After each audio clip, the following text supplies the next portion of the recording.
जय श्री श्याम। आप देख रहे हैं श्याम घराना श्यामिका चनाल के साथ। तो बढ़ते हैं आज की कहानी की ओर। Sukkur bus stop. ये सन 1979 की बात है। रामा महाराज और उनकी पत्नी ताराबाई अपने 2 बच्चों के साथ सक्खर से हैदराबाद रवाना होने के लिए निकले। सक्खर बस स्टॉप पहुंचकर वो हैदराबाद जाने वाली बस में बैठ गए।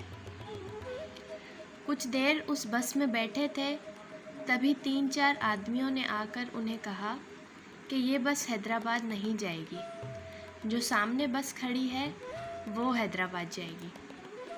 फिर क्या था, ये सुनकर रामा जी और ताराबाई फ़ौरन उस बस में से उतरे और सामने खड़ी बस में जाकर बैठ गए।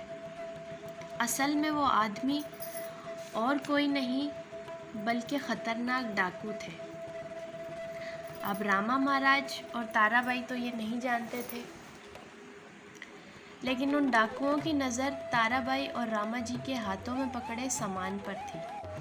अब रामा जी और ताराबाई दूसरी बस में बैठ गए और बस के चलने का इंतज़ार करने लगे। इंतज़ार करते करते तो बहुत देर हो गई।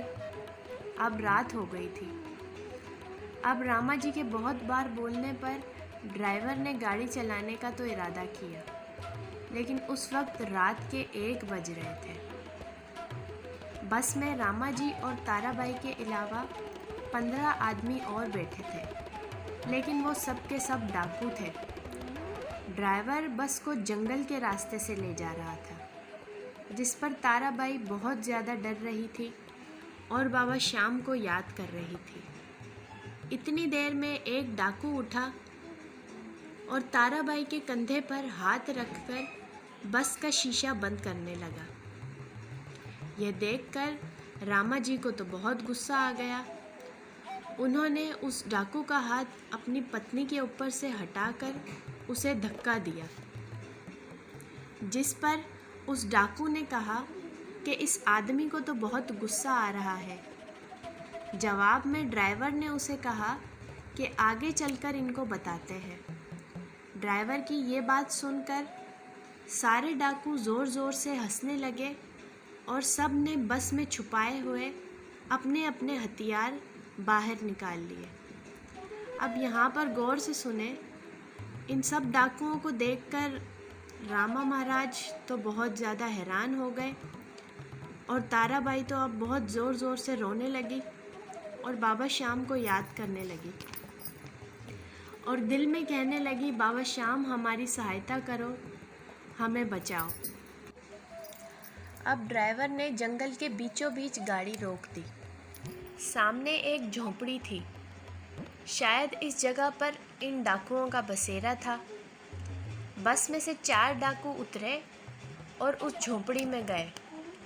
उन डाकुओं के अंदर जाते ही झोंपड़ी से एक पुरकशिश शख्स निकला।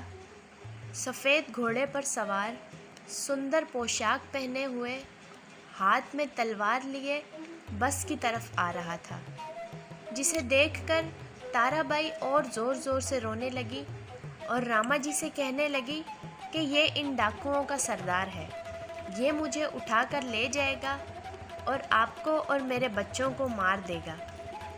घोड़सवार तेज़ी से बस की तरफ आ रहा था, जिसे देखकर ताराबाई और घबराती जा रही थी। घोड़सवार बस के करीब आया और अचानक गायब हो गया और देखते ही देखते सारे डाकू बेहोश हो गए।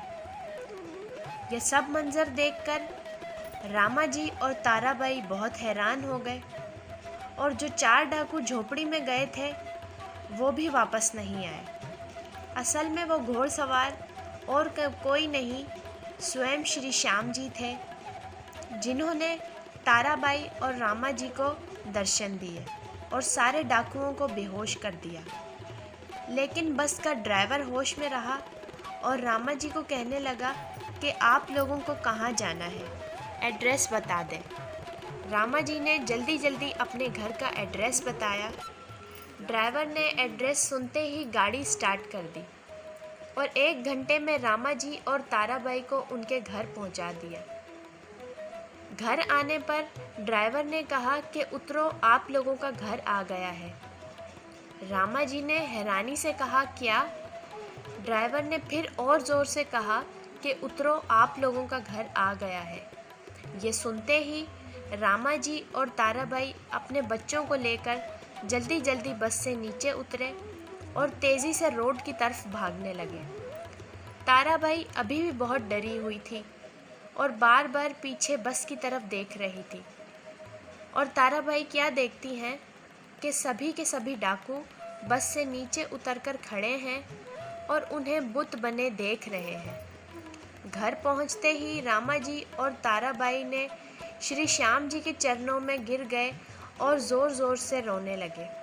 परिवार के सभी सदस्यों के पूछने पर उन्होंने बड़ी मुश्किलों से बताया कि हमारे साथ ये घटना हुई है और बाबा श्याम ने हमारा इस कठिन समय में साथ दिया।